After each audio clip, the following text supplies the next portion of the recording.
बिस्मिल्लाहिर्रहमानिर्रहीम। आज की हम रेडियोलॉजिकल टॉक में देखेंगे कि हमने पेंक्रियाज को किन थॉट प्रोसेस के साथ लोकेट करना है। देखना है कि एग्जैक्ट इसकी लोकेशन किधर होती है। ठीक है, हम आम तौर पे जब इमेजेस को देखते हैं स्क्रॉल पे, तो हम फिल्मों के ऊपर जब देखते हैं पेंक्रियाज को, तो हम ब्लाइंडली हम उसको देख रहे होते हैं।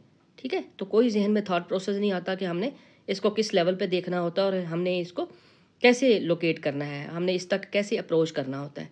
ठीक है, क्योंकि जब इसमें कोई लीजन आ जाए या पैथोलॉजी आ जाए या इर्द गिर्द की कोई सराउंडिंग पैथोलॉजी हो, तो पेंक्रियाज को इतना अच्छा नज़र नहीं आता। तो फिर कौन से पॉइंट्स हमारे जहन में होने चाहिए कि हम ईजिली पेंक्रियाज तक पहुंच जाएं कि this one is the pancreas. तो उसके लिए कुछ 5 to 6 पॉइंट्स हैं, हैंड थाट प्रोसेस हैं।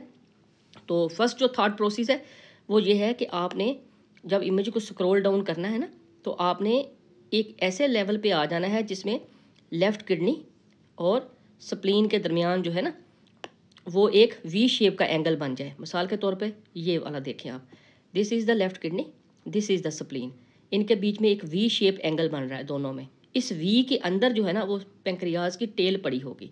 अब हम इसको देखते हैं। ठीक है, आप देखें कि ये वी शेप एंगल बना और ये वाला जो मैस है, this is the tail of the pancreas. अब देखते हैं कि ये टेल किस तरह आ गई। ये देखेंगे, यही टेल जो है वो बॉडी के साथ मिल रही है। ठीक है, ये देखें, ये टेल बॉडी के साथ मिल रही है और बॉडी आगे हेड में कन्वर्ट हो गई है, this one. Okay, this was the first thought process. Second thought process is that कि अगर आप देखें तो this is the splenic when.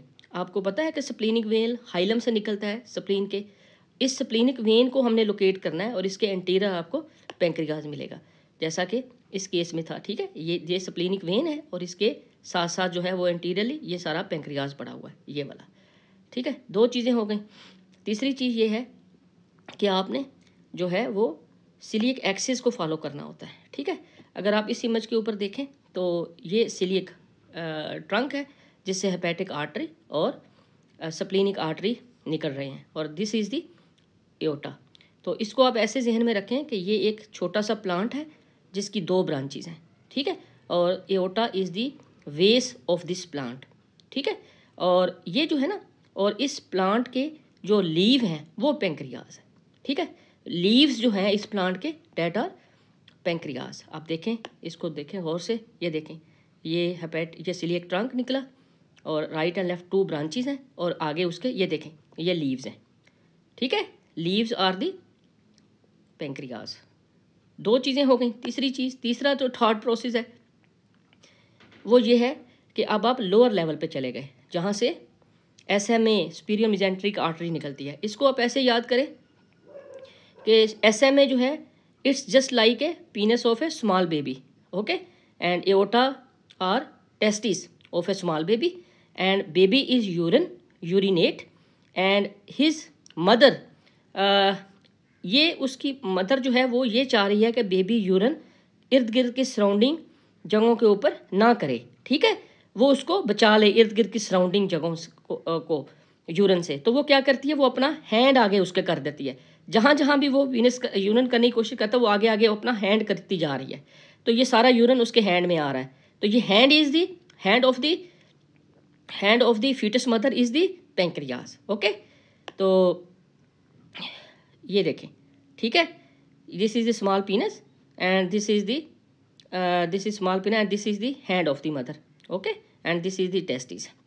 तो 3 चीज़ें हो गई। अब फोर्थ थॉट प्रोसेस ये है कि आपने जो है ना वो ड्यूडिनम का सी लूप निकालना होता है।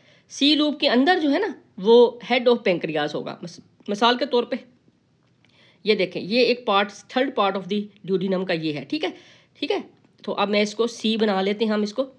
ये फर्ज करें ये था, ये देखें, ये सेकंड पार्ट आ गया। ठीक है, this is the second part, this is the third part और this is the first part. ठीक है, तो ये एक सी लूप बन गया और इसके अंदर आप देखें तो आपको पेंक्रियाज का हेड मिल रहा है। This is the head of the pancreas. ठीक है, ये पीछे वाला जो है ये थर्ड पार्ट है, ये सेकंड पार्ट है, ये फर्स्ट पार्ट है ड्यूडिनम का, और इसके अंदर आपको हेड ऑफ पेंक्रियाज मिल रहा है। ठीक है, अब जो लास्ट पॉइंट है वो आप इसकी डेंसिटी देखनी होती है। हम डेंसिटी की बेस पे भी हम इसको थोड़ा डिफ्रेंशिएट कर सकते हैं। जो पेंक्रियाज होता है ना, उसकी जो डेंसिटी होती है वो बेसिकली 30 to 40 होती है, ठीक है। और ये बेसिकली 10 हार्स फील्ड यूनिट जो है ना वो किडनी से ज़्यादा होती है और 10 हार्स फील्ड यूनिट स्प्लीन से कम होती है, ठीक है। मिसाल के तौर पे अगर आप इस प्लेन इमेज के ऊपर देखें तो आप ये देखें, this is the left kidney, this is the pancreas tail and this is the spleen. तो आप देखें कि इनमें सबसे कम डेंसिटी किडनी की है, फिर उससे ज़्यादा पेंक्रियाज की और फिर सबसे ज़्यादा स्प्लीन की। सम टाइम आप कंफ्यूज हो ना तो आप इनकी डेंसिटी भी चेक कर सकते हैं, ठीक है। तो सब 10-10 का फ़र्क होता है तीनों की डेंसिटीज़ में। तो होपफुली आपको कुछ आइडिया हो गया होगा कि जब भी मैंने पेंक्रियाज को देखना है तो मैंने कैसे इसको अप्रोच करना है, ठीक है। क्योंकि मैं ये चीज़ चाहता हूँ कि कोई भी चीज़ हम रेडियोलॉजी में देखें तो ब्लाइंडली ना देखें, कुछ ना कुछ हमारे जहन में उससे रिलेटेड थॉट प्रोसेस होना चाहिए, ठीक है। और यही एक्चुअली असल अप्रोच होती है। तो होपफुली इंशाल्लाह आपको कुछ आइडिया हो गया होगा। ये बहुत बेसिक टर्म्स हैं, टर्मिनोलॉजीज़ हैं जिसके ऊपर हमें स्ट्रॉन्ग होना है इंशाल्लाह। तो if there is any query you can ask me.